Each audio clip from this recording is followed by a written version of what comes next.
So, friends, once more, welcome all of you to this lecture on prehistoric technology.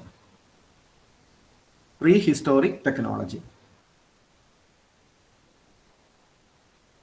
My references are the Technological Society by Jacques Ellul,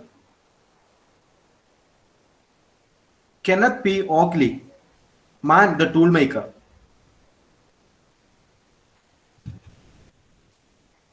And third, Liori Gurhan, a French anthropologist. Evolution of technology. So these are three references I have used for factual clarity for my lecture. And friends, anthropologists and paleoanthropologists tell us that we Homo sapiens are the tool makers. So they call us man the tool maker. Man the tool maker. That's why Kenneth P. Oakley has titled his book Man the Tool Maker. I have referred this book for your lecture. And friends, any understanding of technology and society, necessarily requires how man evolved technique in the early known period of man's evolution.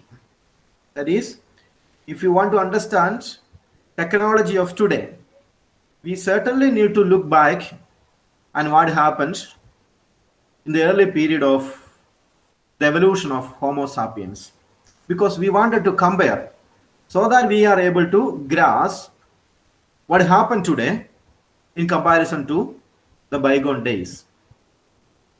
That's why we study technology in the prehistoric world or prehistoric technology.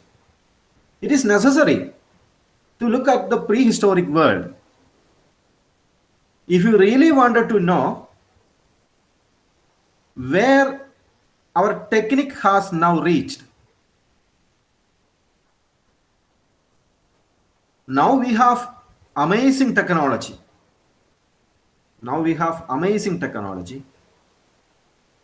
Which we can't even understand today. Most of us are not able to understand how the technology functions. We have television, we have mobile telephony, we have computers, and we don't know how these things function, and we simply use it. We use the mobile apps, but we don't know how the apps function. But we are very much familiar with those technologies. So we have so many amazing technologies today. But it is also a wonder that all this technology, all the amazing technologies which we have now, originated from a simple stone tool making technology. That our ancestors had a habit of making stone tools. Friends, from that very habit of making stone tools, we have evolved what may be called the present day artificial intelligence technology. So there is that connection. But friends, it's also also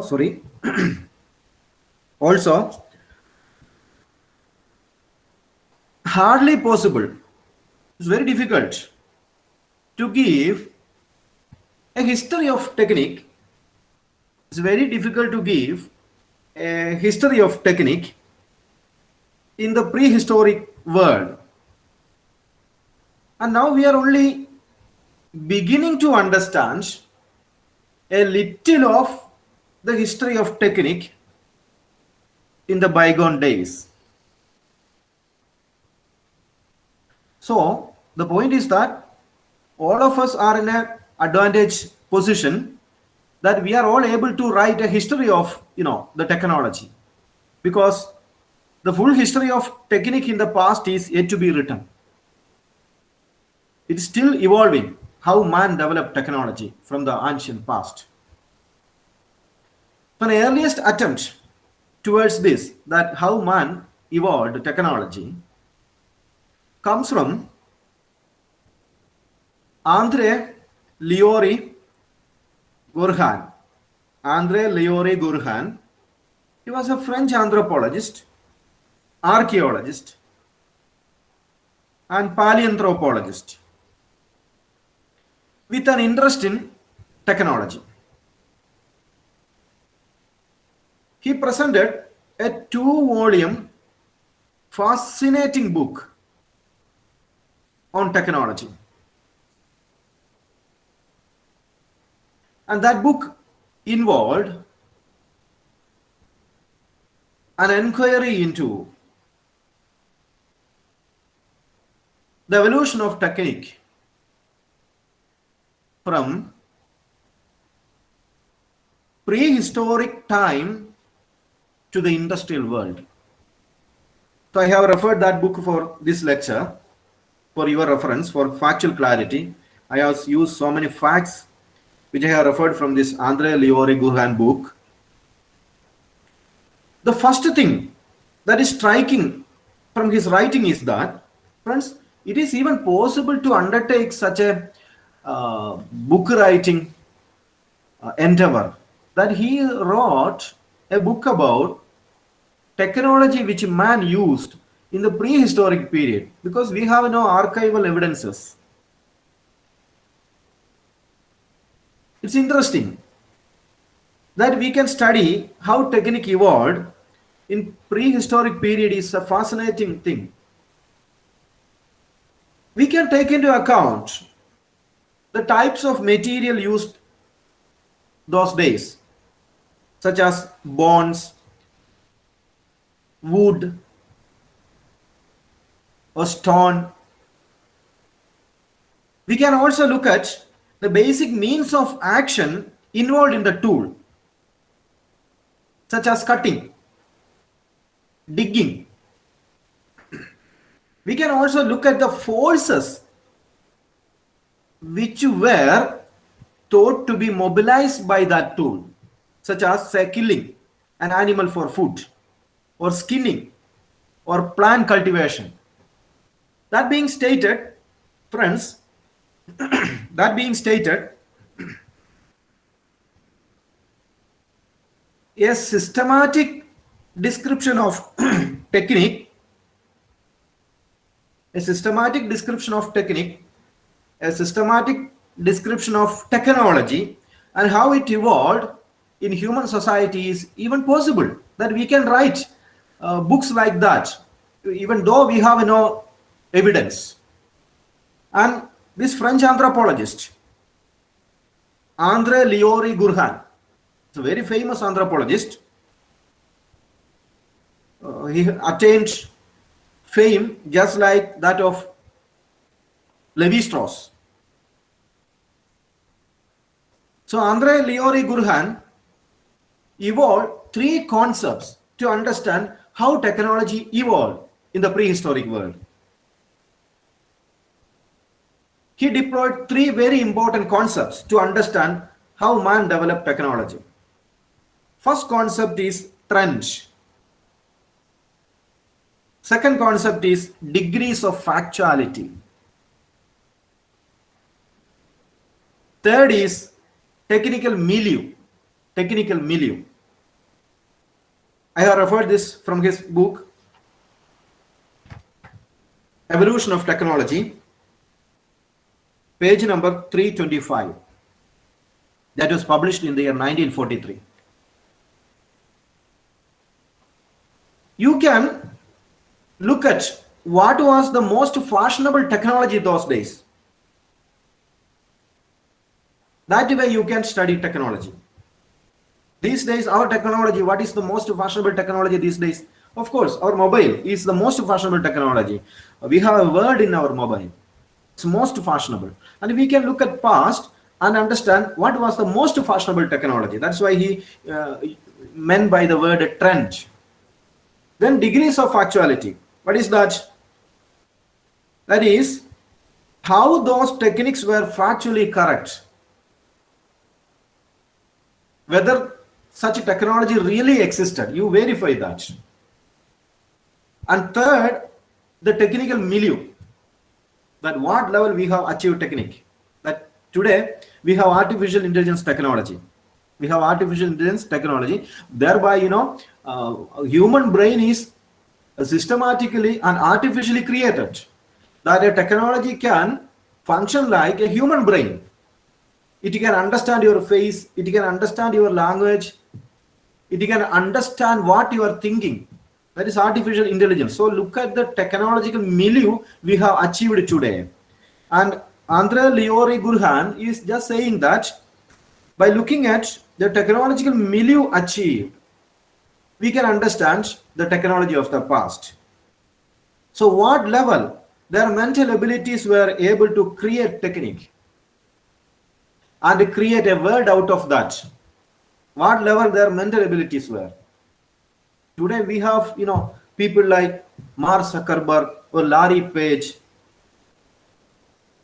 So many people with high mental technical abilities. Steve Jobs, for example. So the technical mental ability of man is highly advanced today.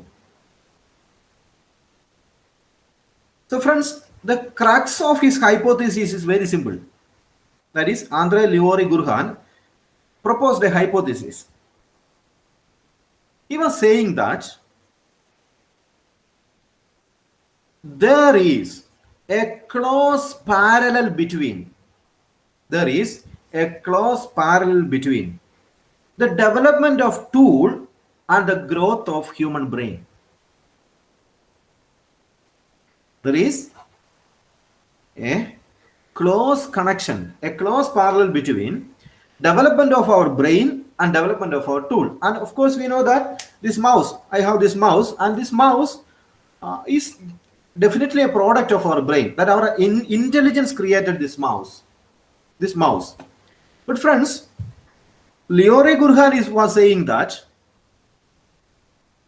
the tool that we have is not a product of the brain you have. Rather, the tool I have created the brain I have. That was his hypothesis.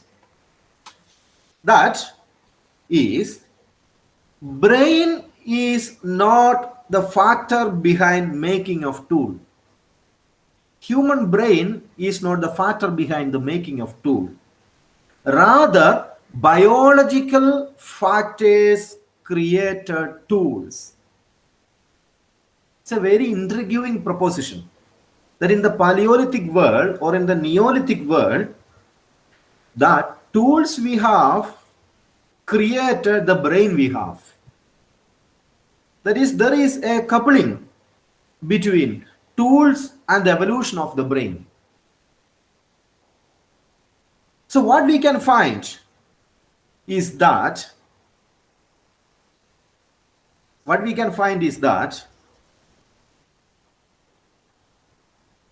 human tool poses a problem for the ancestors of the humans. What is that?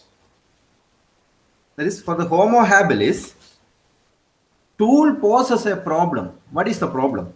The problem is that human tool is not so much the product of our intelligence. Human tool was not so much the product of our intelligence, but rather the intelligence That is the product of the tool. Intelligence is the product of the tool.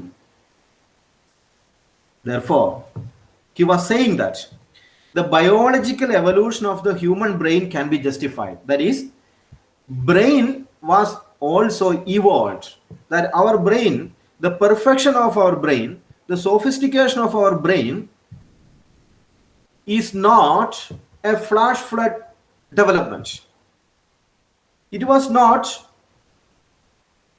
created by nature at a particular point of time. Not at all. Our brain, the ability of our brain was evolved. That is, our brain sophisticated along with sophistication of the technology we have. Look at the proposition that they are making. That is, friends, the tool was a biological fact. The tool we have is a biological fact, which derived. The tool which we have is not an invention. The tool we have is not an invention, but that is a biological fact, which we have derived, that means created, from the upright posture and the fleeing of the hand. Sorry, the freeing of the hand. My hand is free from my body. Look at the interesting proposition they are making. Friends, imagine a situation that the lion you have, the crocodile you have, it got four limbs, right? It got four limbs. 2 legs and 2 hands. Lion you have got 2 legs and 2 forelimbs. You imagine one day crocodile is able to walk on 2 legs and it is able to free its forelimb. What happened? Certainly that it will destroy the human species from the planet. Imagine a situation that lion or the tiger, which is able to walk on 2 legs and it is able to free its 2 forelimbs, that like our hand, it is able to free its forelimb from any kind of purpose and it is free to use its forelimbs. Definitely that will come to your home, that will destroy the home door, that will eat you, that will destroy the entire human species, friends. But friends, the point is that our forefathers, the great apes who are born in the tree, who are the tree dwellers, they lived in the trees. They used their hands and 5 fingers once to climb the tree and find food. Their forelimbs were very powerful. That's our forelimbs, the hand. It was very powerful. It helped them climb the tree and find food. It got a purpose then. That hand got a purpose then to climb a tree and find out food. However, friends, when our great forefathers came down from the tree and started moving across the African savanna, the grassy land of Africa, friends, entire world changed.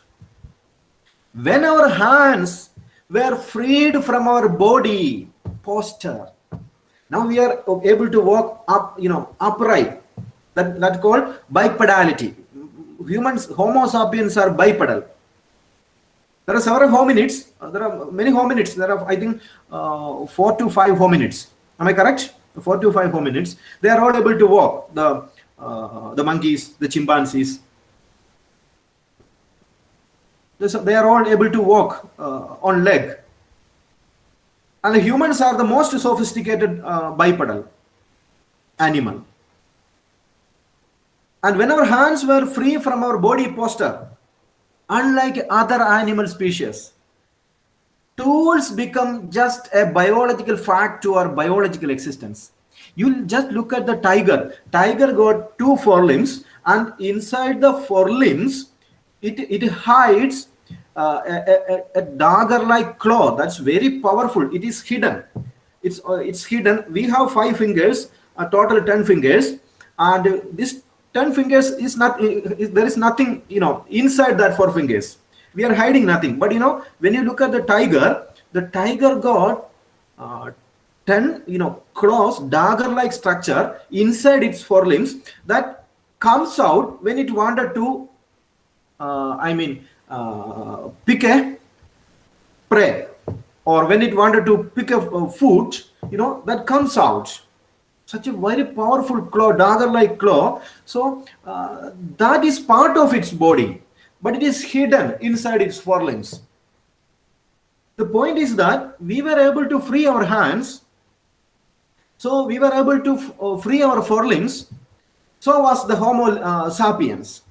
No other animal in our planet is this far not able to free its forelimbs. That's why I told you a short while ago. Imagine a situation that crocodile is able to walk on 2 legs and it got its 2 forelimbs free. See, the situation will change.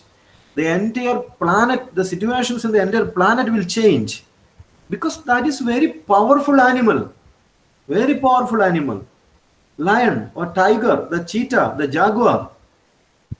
So if these animals are able to walk bipedal, see, and their forelimbs are free, we have no way out. We will become just meaningless things in the world. We humans will become meaningless things.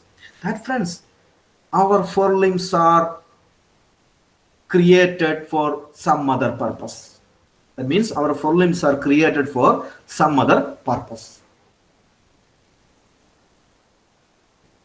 Other animals still live on their forelimbs. Be it all other animals, they still live on its forelimbs. The freeing of our hand, which we cannot find in any other animal, made us biologically bound to produce tools. Friends, we are producing tools. We have technique. Why? Because we have forelimbs. That also means, friends, tools are a biological reality. That happened in the prehistoric world. Tools are a biological reality. Just like any other human organ, tool that we have, this mouse or this mobile or this book, these are all tools, but these are biological fact which we need it. And these are not simply a product of our brain. This is a biological fact because we need it. We need it for our survival. So friends, just like any other human organ, tool would be an obligatory product of zoological ontogenesis. It's an obligatory product of zoological ontogenesis. That is, tools are systematically produced under normal condition. We produce tools under normal condition. We are not producing tools under extraordinary circumstances, not at all. Even if it wasn't required, even if tools wasn't required, Homo sapiens will produce tools, no matter what. Tools are quite independent. It is quite independently developed in our life. We simply develop tools just for no purpose, because it's a biological fact that we need some tools. Indeed, we weren't in that dire need of a tool in the Paleolithic world. It was just a biological fact that we were able to free our forelimbs because our great forefathers climbed down from the tree and became bipedal in the African savanna. They had 2 hands free, which got no purpose. So they used it for some creative purposes. So our hand is the thing which we use for creative world. We use our hands for creative world. That makes man a distinct animal species on the human planet. That we have hands, which is a creative thing, by which we produce the most amazing technologies we have. That being stated, we developed tools in prehistoric era without encountering any situation which necessitated or demanded the creation of a particular tool. The first form of tools, we were in a way exuded by the organism. We have absorbed into our body the first tool which man made, that became part of our body. Hence, the first tool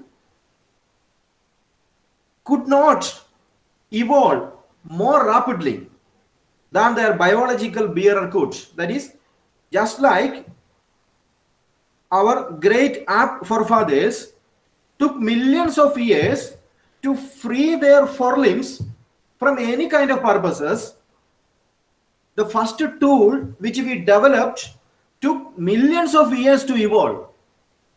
That means, just like any organism evolved, just like any organ in human body evolved, the first tool which we have developed evolved through millions of years. So we have taken millennia to sophisticate the tools. That is now a wonder. Friends, we need no time today at all to evolve state-of-the-art tools. Within no time, today man is able to develop, amazing tools. But in the past, man took millions of years to evolve a simple stone tool. Once we required millennia to sophisticate a simple stone tool, then we can assume, friends, that technical activity is the most primitive activity of man, that nature has created to perform technical activity. Nature has created for that purpose. That nature has created man for that purpose, to engage in technical activity, for which you need a tool. There is the technique of hunting. There's a technique of fishing, of food gathering, and later of weapons. Now the artificial intelligence. Or you have the clothing or the building. This is not simply a product of our brain, friends. This is not simply a product of our brain. Rather, it's a biological fact. This is what Andre Leroy Gurhan said in his path-breaking work, The Evolution of Technology. And friends, here we face a mystery. If so, that if intelligence produce tools, rather biological facts produce tools, what is the origin of this activity? That is the tool making activity. What is the origin of tool making activity? What is the origin of tool making activity? The answer is that technique is embedded in our psychology. Technical activity is embedded in man's psychology. Tools depend human psychology. Our psychology requires tool. There is what has been called the technical motivation for the development of tools. We need technical motivation for the development of tools. When we look at the prehistoric era, we have no explanation of how an activity which did not require tool before came to require a tool? We have no clue. We have no clue to the question how tools requiring activity emerged in a place and time where there was no need for a tool at all. It's a reality that we don't require textile technology. Friends, just imagine that we don't require textile technology if Homo sapiens are not wearing clothes, that we all walks naked, that our body doesn't require clothes to cover even anything. That means a textile industry will never be born. That means textile tools is socially created. That clothes that you wear create an industry, and that industry is not self-born. That industry is socially demanded. Friends, we don't require telephony. If humans live in a nomadic world of no commitment, that means the mobile telephony that we have now is socially created because we want to connect with other people. Suppose if we were living a nomadic life, we don't require a mobile telephony technology. It's now a wonder how in prehistoric world that we required to create an activity that required before that required no tools. When we have no clue that when technological motivation has come up for an activity which did not exist before, how did man come to develop tools to domesticate animals, to choose certain plants to cultivate? It is intriguing how man developed tools for a specific activity which did not exist and didn't came into exist. Of course, we can look at religion. Religion is an answer. The motivating force we can arrive at conclusion was religious. Sapiens cultivated first plants with some magical end in mind. Then the question comes, how was that selection made that we need to create a particular tool and a particular activity which require a particular tool which did not exist before? How that selection was made? Friends, you just look. How did it happen that the majority of the plants we cultivate are edible? The majority of the plants humans cultivate are edible. Why sapiens used only edible plants for cultivation in the old world? Edible means eatable food. How did man come to refine metals and make bronze? How did man come to make pottery and metallurgy?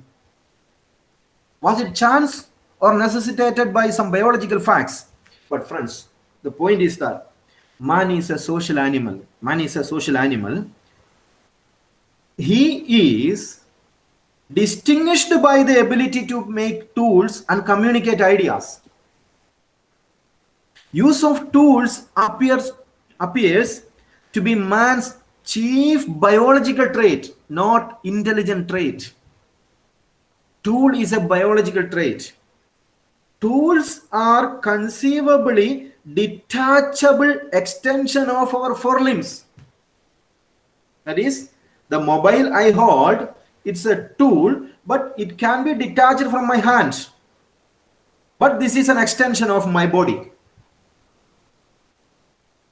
Of course, other mammals have developed their other bodily tools suited to perform some specific mode of function.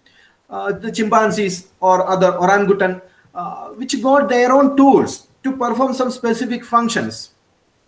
Horse, for example, have teeth and hooves suited to plant-eating animal living on a grassy plain. Or beavers are dependent for their way of life on the incisor teeth capable of stripping and felling trees.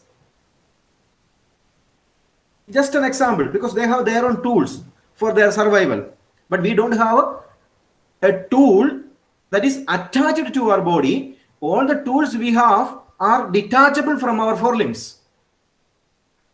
The evolutionary process, man avoided any such specialization. He retained his 5 fingers, that I have 5 fingers, and we have retained that 5 fingers from the ancestral world. And when we became bipedal, we have liberated these 5 fingers. He was able to use the hand, the 5 fingers, to manipulate tools in the nature. It's an interesting thing that we use the 5 fingers to manipulate some objects in the nature.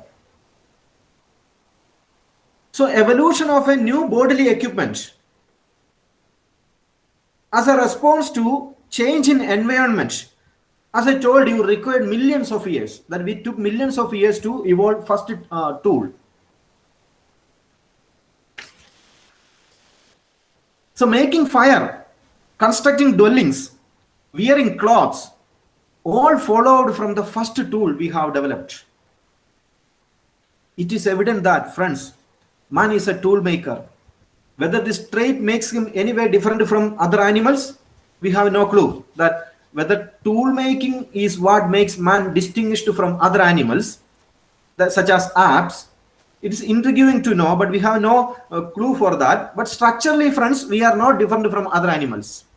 We have the same features that other apes have, other hominids have. That is, zoologists consider Homo sapiens as hominidae. That's a species typology where we all hominids species belongs. The chimpanzee, the orangutan, the homo, we all belong to the same hominids. That's hominidae. That, friends, the first tool that we have created using certain materials. The first tools we have created was out of certain materials in the nature. We have created tools out of wood. In the prehistoric world, we have created tools out of wood.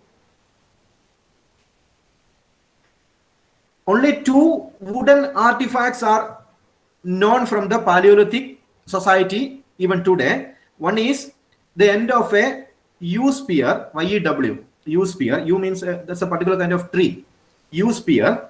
And second is a spear also of a yew wood. They are the only 2 wooden artifacts so far we are aware of which existed in the Paleolithic world. And in the Paleolithic world, men created bone tool. The use of bone by man dates back to the prehistoric era. This habit man started as part of a source of food. Then man used a shell. The Neolithic Egyptians made fish hooks from shell of Nile oyster called Etheria. And stone tool. Friends, human progress is linked with discovery of better materials for making tools. So the history of man is also the history of tools. For example, that's why we classify history as Stone Age, Bronze Age, Iron Age, and Steel Age. Why? Because sophistication in tools means human civilization advanced. From stone tools, we move to Bronze Age, to Iron Age, to Steel Age. These are ages of technical development, not chronological period. These are ages of technical development. Stone Age originated millions of years ago. Materials like copper was the earliest materials to be known by the Paleolithic people. Not Paleolithic people. Copper was known to the Neolithic people. I mean, the Egyptians in 4000 BC were reported to have known copper. That in Badarian graves in Egypt, 4000 BC, it was found that there were some kind of metal artifacts. Copper and bronze tools were used in Europe in 2000 BC. Smelting of iron was found in Asia Minor around 1300 BC. That is smelting of iron. Hand axe was first standard implement. So we have developed a chopper tool culture, flake tool culture, blade tool culture in the Paleolithic world and in the Neolithic world. Friends, when we come to conclude about the tool culture in human world in the Paleolithic society, few factors are very important to observe. That in the bygone days, let us understand that some social significance were the result of man's tool making culture. It resulted in certain social significance. First one is that tradition and invention. That is, tradition and invention. That is, men who made tools were able to shape images in their mind about the purpose for which that particular tools were created. Imagine, the men who made tools were able to create an image in their mind about the purpose for which that tool was created. So his intelligence improved. Man's intelligence improved because of the tool that he created.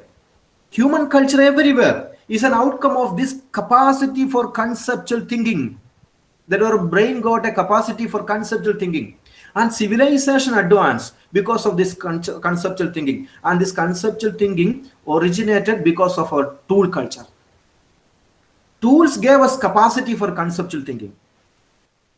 Another point was that, development of speech is considered a chief attribute of man as a tool maker. That is, the earliest form of expression might be gesticulation by mouth and hand, that we communicate by hand or our mouth.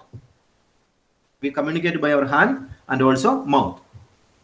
But speech made man as a communicative animal. Science, art, and religion.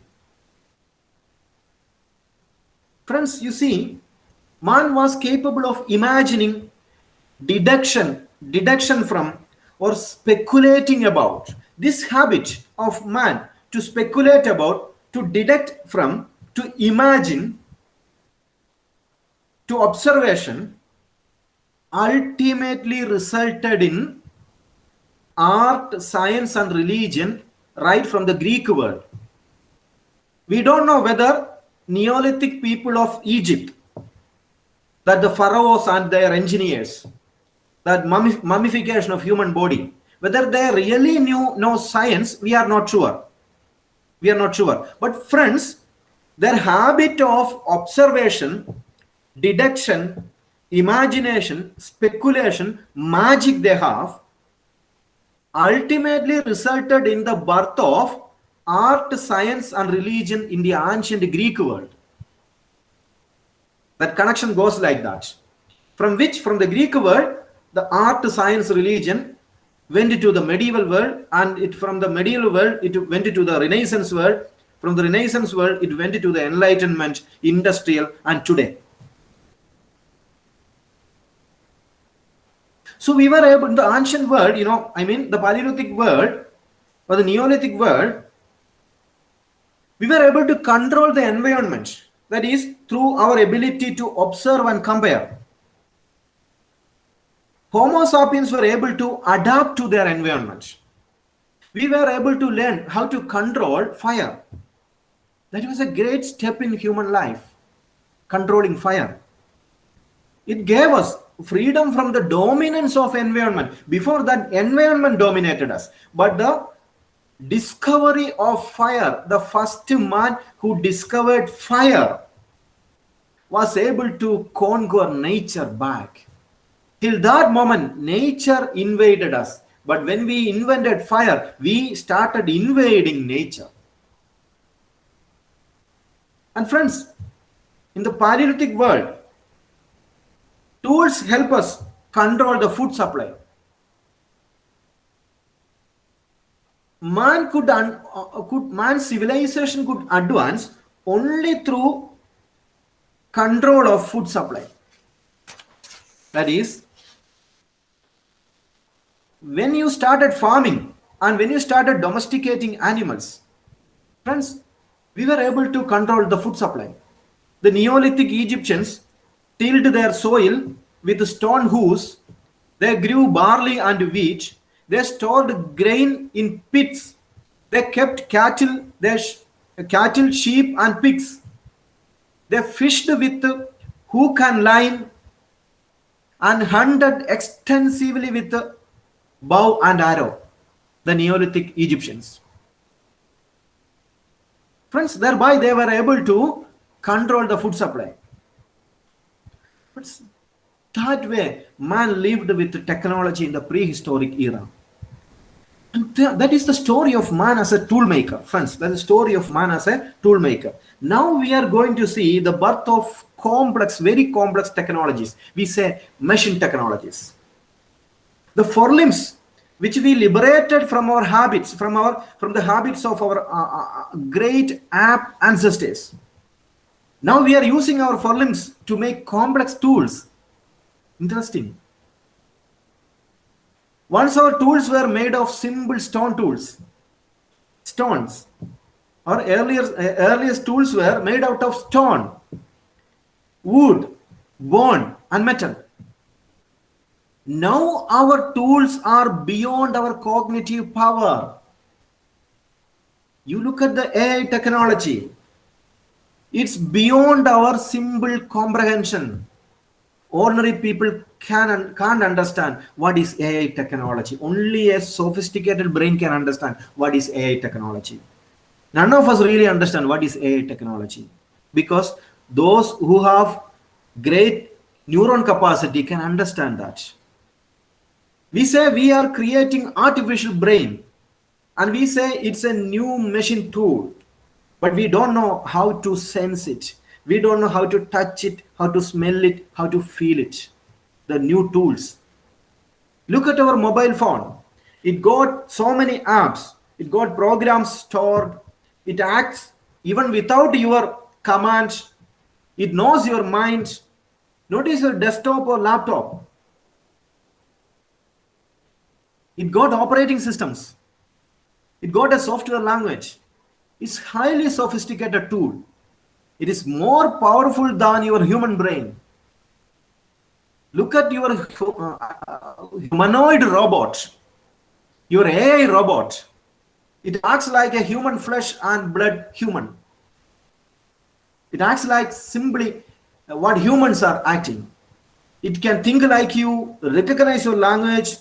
It's a different world. The technique of today are like a prehistoric magic. But friends, all this marvelous technology we have is a consequence of a simple stone tool, which the first Homo sapien created in the antiquity. Friends, that is all about this lecture. Now the floor is open for discussion, friends.